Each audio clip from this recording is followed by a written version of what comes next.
Good morning. I was hoping that you'd take a moment to listen to some of the news with me. I'm not going to cover some of these articles in depth, but I'm going to give a brief overview of some of the things that I found important. I'm using the Ground News app.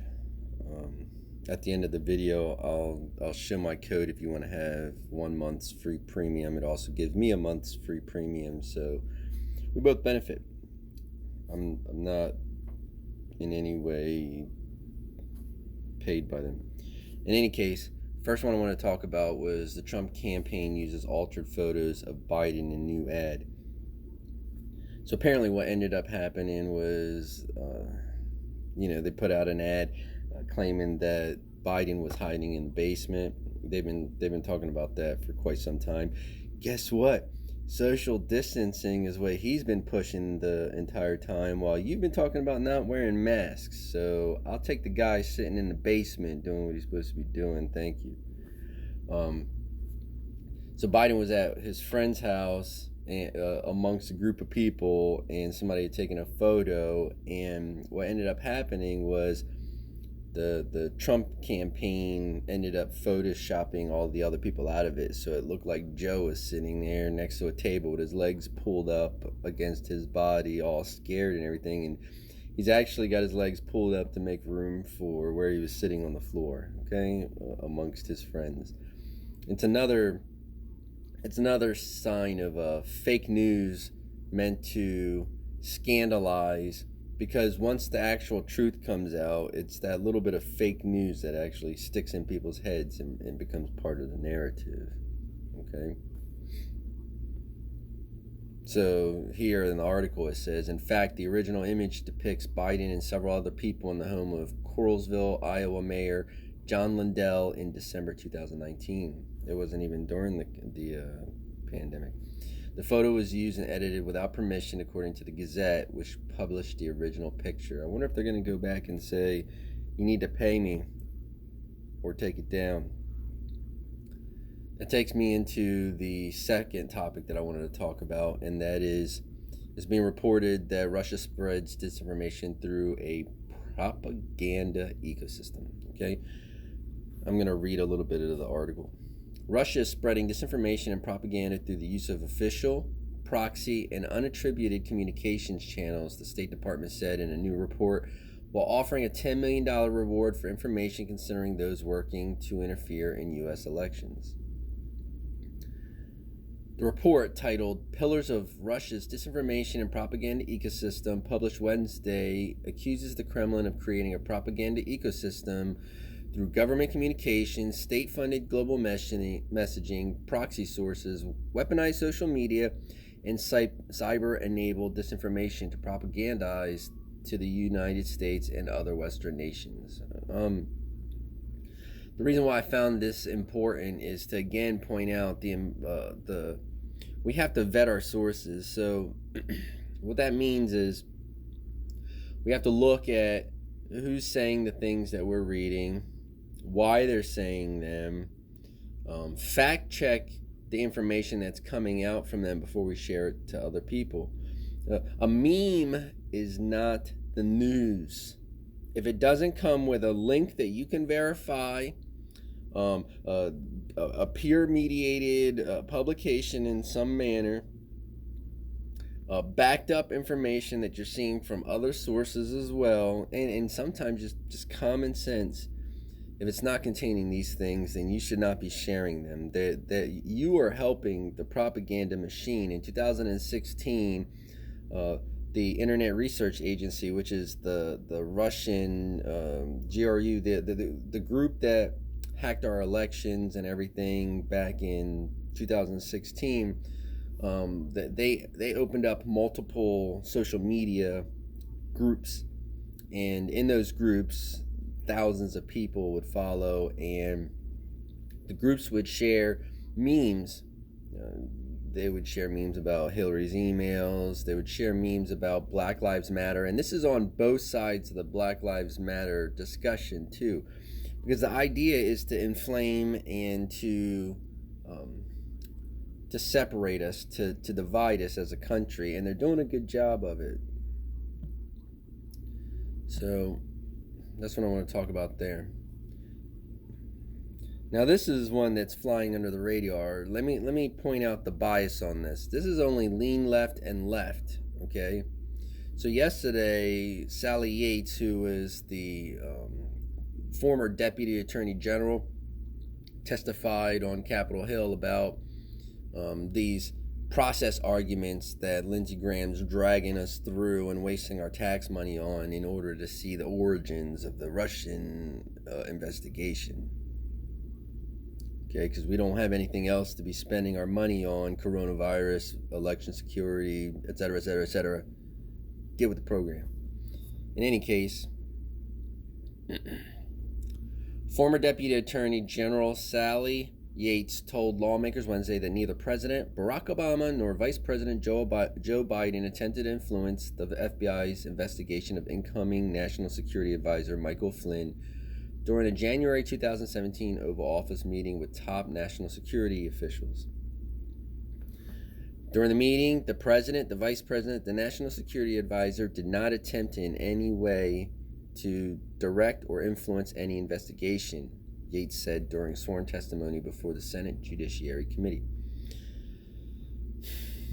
So this is something that we already understood in the center and on the left. The fact of the matter is that when you start your campaign out talking to Russia and asking them for Hillary's emails, and then the next thing you know, she gets hacked for her emails, when you're sending out love letters and you're doing the Miss Universe pageant and you're hoping that Putin's going to show up to your Miss Universe pageant, when you have people that are when you have people like Michael Flynn, who even though the United States placed sanctions on Russia, went behind the current administration's back to tell Kislyak, who is the Russian ambassador, tell Putin it's not that big of a deal. Tell Putin that we're going to look at it when we get into office. Don't worry about these sanctions. It's going to be straight. That's a paraphrase, okay? Not a paraphrase, but that's an internal dialogue that sums up the issue. Basically, what ended up happening was we wanted to place sanctions on Russia. Russia had annexed Crimea, which is part of the Ukraine, and that's illegal. So we placed sanctions on them for that, as well as some other reasons. And as Michael Flynn was coming into office, not as he was coming into office, but as the administration was sitting there waiting to come into office, they were not in power yet. Obama's administration was still, the administration. Flynn and Kislyak had private conversations where it was confirmed that he did in fact ask Kislyak to have the response to those sanctions pulled back a bit because we were going to look into them after that. Okay, and then he lied about it. Now that's the biggest thing. He lied about his communiques. He lied to Congress. He committed perjury. He admitted he committed perjury. But here we are at the process argument. It's less about what actually happened and more about what we can complain about how we went about looking into it. It's stupid. Arkansas schools must be open 5 days a week despite virus. Arkansas is requiring schools to stay open 5 days a week when classes resume this month. Let me get rid of this little splash ad.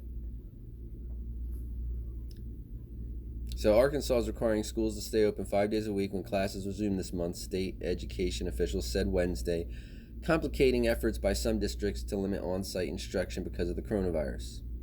Education Secretary Johnny Key, that's an important name because people end up getting sick. If this coronavirus spreads, Education Secretary Johnny Key needs to be pulled on the carpet. Anyway, he issued the guidance to districts as the state reopened 912 new confirmed cases of coronavirus. They reported them. They didn't open them. 912 new cases of coronavirus and 18 more deaths from the illness caused by the virus. So you have 912 new cases. Anyway, the education department told districts they must stay open to students and offer relevant and engaging on-site learning opportunities all week in order to comply with the state constitution. Arkansas public schools are set to reopen the week of August 24th. Some districts could only keep their facilities open 4 days a week if approved by the State Board of Education, the guidance said. So as schools are opening, we're starting to see some of the teachers become affected, not in Arkansas because they haven't opened up yet, but in other parts of the nation. The science isn't here yet. The science on this is not here yet. They are gambling with other people's lives, and I wonder where their kids are going. I wonder if their kids are going to public schools, because I highly doubt it. Last thing I wanted to talk about, the schools things kind of tweak my patience, because they're not just playing politics they're playing with our kids' lives. Anyway, Choctaw tribe hardest hit by Mississippi coronavirus crisis. So 10% of the tribe has tested positive for the virus, and more than 75 has died. That's a lot for tribes. For perspective, 10% of any population is a huge number. That's family, that's friends, that's your community. Okay, that's 1/10 of everyone infected that we know of right now. Okay, we need to make sure that our coronavirus funds are going to some of these hard-hit communities, and we need to make sure that we are honoring our responsibilities to all of our citizens, regardless of race or creed. Okay? When Sharon Taylor died of coronavirus, her family, standing apart, wearing masks, sang her favorite hymns at her graveside next to a tiny headstone for her stillborn daughter buried 26 years ago. Fresh flowers marked row after row of new graves. Holy Rosary is one of the only cemeteries in this Choctaw family's community, and it is running out of space, a sign of the virus's enormous toll on the Choctaw people. As confirmed coronavirus cases skyrocket in Mississippi, the state's only federally recognized American Indian tribe has been devastated. COVID-19 has ripped through the Choctaw families, many of whom live together in multi-generational homes. Almost 10% of the tribe's roughly 11,000 members have tested positive for the virus. More than 75 had died. 75 doesn't seem like a lot of number to you. Doesn't seem like a large number to you. I can't edit this stuff because I have a limited time frame. But 75 people out of 11,000 community is, to me, on a per capita basis, a sizable death rate. But that's irrelevant. 10% of these people, that's out of 11,000 people, that's at least 1,100 people that have been proven to carry the virus, have been infected. That's huge. That's hospital beds. That's like it's stated. A lot of the indigenous people in that community live in communal houses, so it's really hard for them to separate and quarantine when you have multiple families that are working and have to go get groceries, and they're just generally interacting as familial units.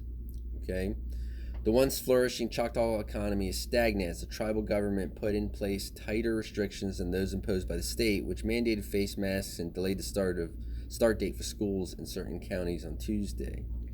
July brought a glimmer of hope, with some numbers dropping among Choctaws, but health officials worry that with cases rising elsewhere in the state, the reprieve is only temporary. Okay, on Friday, Mississippi recorded its highest single-day coronavirus-related fatality count, which is 52. We have to make sure that our coronavirus money is allocated not just towards big businesses and big areas, but also to these small communities. We cannot let enough of the people have been diminished throughout the history of this country let's not sleep on aid that we can provide to these communities in order to keep them flourishing and going. These are our indigenous people. In my opinion, we have a responsibility to safeguard them. Okay, and if we're not going to do that, then we don't deserve the beauty of their culture. Sorry, I know that was a little bit of a whatchamacallit, but I'm trying to get to my thing. All right, well, I'm at WIKWEKO on Twitter. I'm at IndigenousPatriot.com and an Indigenous Patriot group on Facebook. I apologize for the roughness of this video. I ended up with a little less time than I wanted to, and I wanted to talk about a lot of things. Future videos, I'll edit them more and things like that as I get used to this, but you're on the ground floor with me. If you like anything that I said, give me some encouragement. Tell me I did a good job. Pat me on the back. I'm okay with a little bit of constructive criticism, but please make it constructive. Hope everything's good for you. Hope you have a good day. And thank you.